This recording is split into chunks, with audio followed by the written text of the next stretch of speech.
Hi everyone, Big Pauly back for a brand new video, a brand new episode of What's in the Poundland bin. That's right, it's Sunday morning, so let's go and fist the bin. Who misses?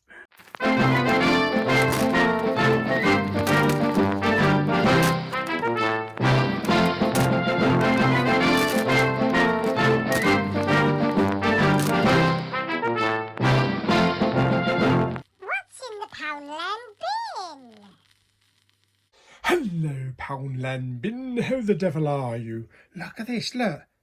I think I need to get some more stickers, look. The stickiness is gone. Yeah, I need to put some more stickers on it. Anyway, here we are. Bust a minion. I'll be doing that soon. Right, okay, so let's dig down deep and let's see what we can find. Oh yes, baby. Okie dokie, here we go.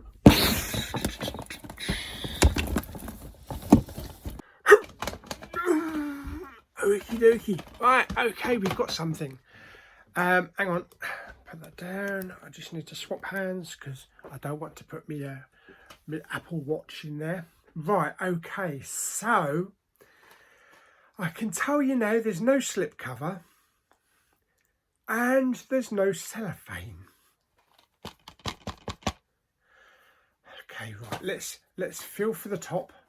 Right, I got the top, so we know that it's going to be the right way up.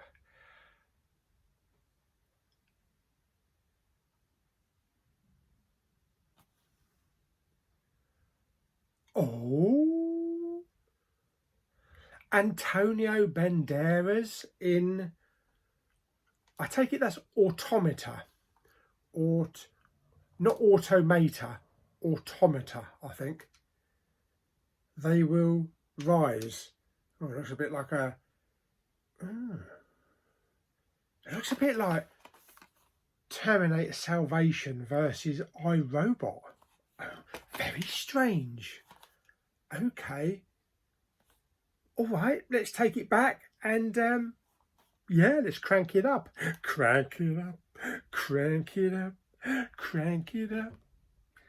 Okay, so we've got the case undone. There is the disc. Also some nice artwork on there. Oh, okay. Yeah, it's better. Right, okie dokie. So in we go. Marvellous. Oh yes, and of course, Be More Vader. Okay, so we have got Be More Vader, and we've got a bit of Anakin. Yes. What is he saying for himself? Yes, sorry, son of a bitch. It's all Obi-Wan's fault. He's jealous. He's holding me back.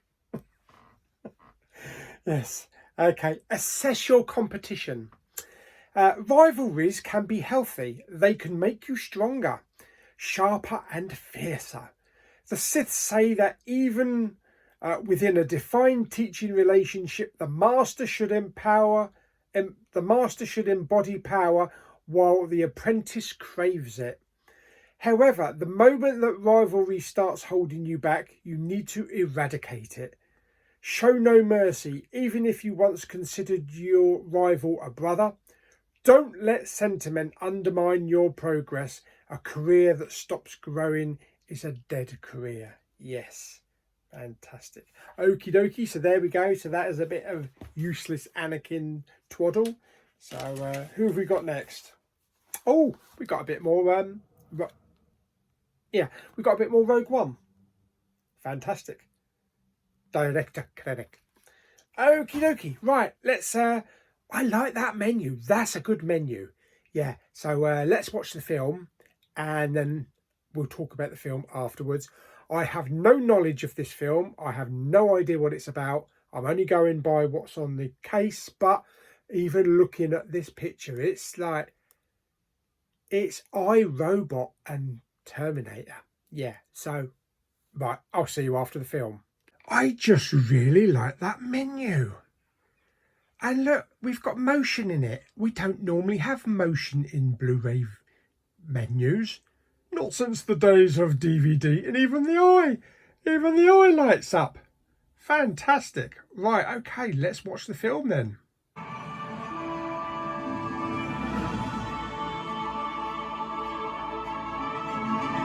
2 hours later.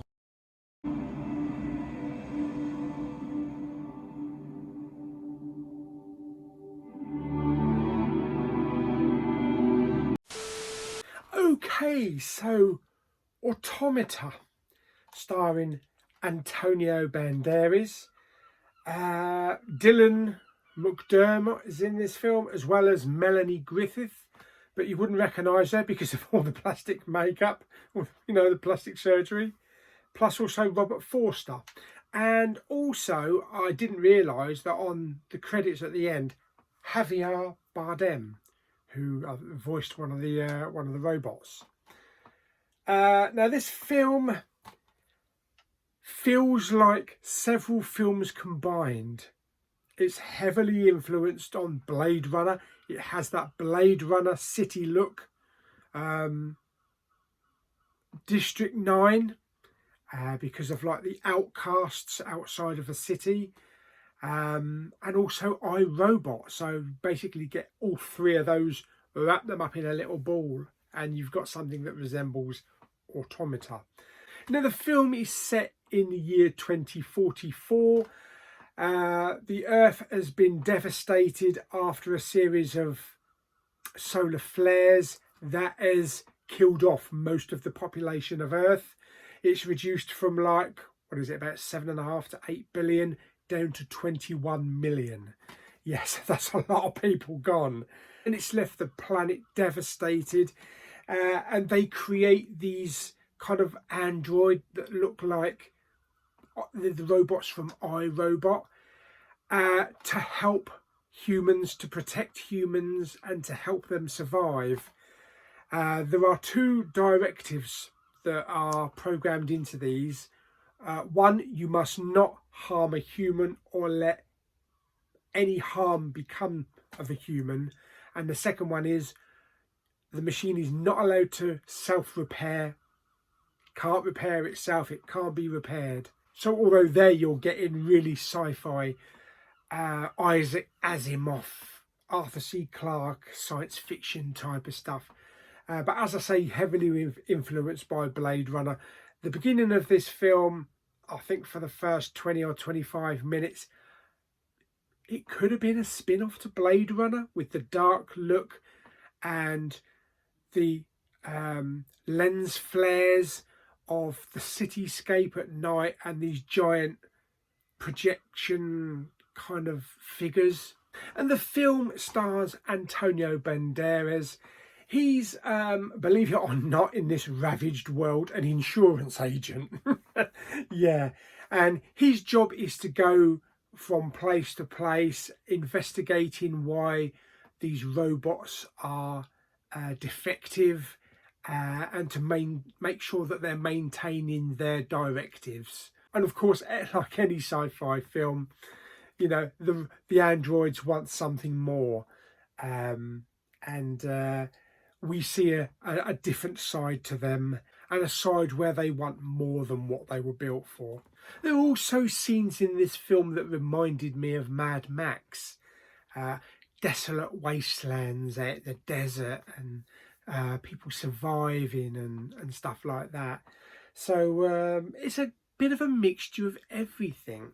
Now I must say that the music was really good. It was kind of like a romantic, sweeping science fiction kind of anthem throughout the film. It did feel a bit slow in places. There was a lot of talking, especially like the first hour, with Antonio Banderas as the insurance agent. It was just about him surviving with his wife in the city and going to his job and going to these android incidents and interviewing them and trying to piece together what is going wrong with these Androids. So yeah, it does drag a little bit.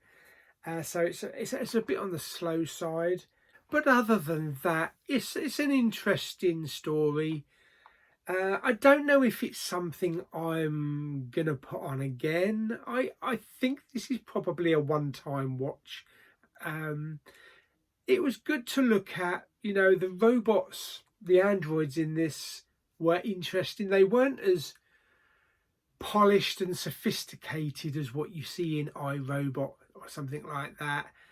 They were kind of clunky and very basic, limited movements, but it was an interesting film. But like I say, it's probably a one-time watch. If I do want to watch a film kind of this structure, I probably will put on something like Blade Runner, or even iRobot. But yeah, it is all right. It's all right, but it's nothing special. But there we go. So that's my review of Automata, starring Antonio Banderas. Now, what am I going to do with it? Am I going to keep it and watch it again sometime in the future? Or is it going to go in the recycling bin? So, I mean, what was the last film that went in the recycling bin? Can you remember? Stick it down in the comments if you can, because I certainly can't. Although it's probably Bad Moms. Yeah. But anyway, let's find out. Okay, so is it going to go up on the shelf there, or is it going to go down there in the recycling bin?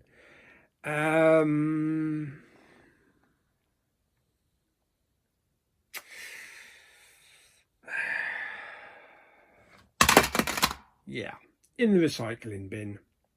As I said, I think it's only going to be a one-time watch. It was interesting.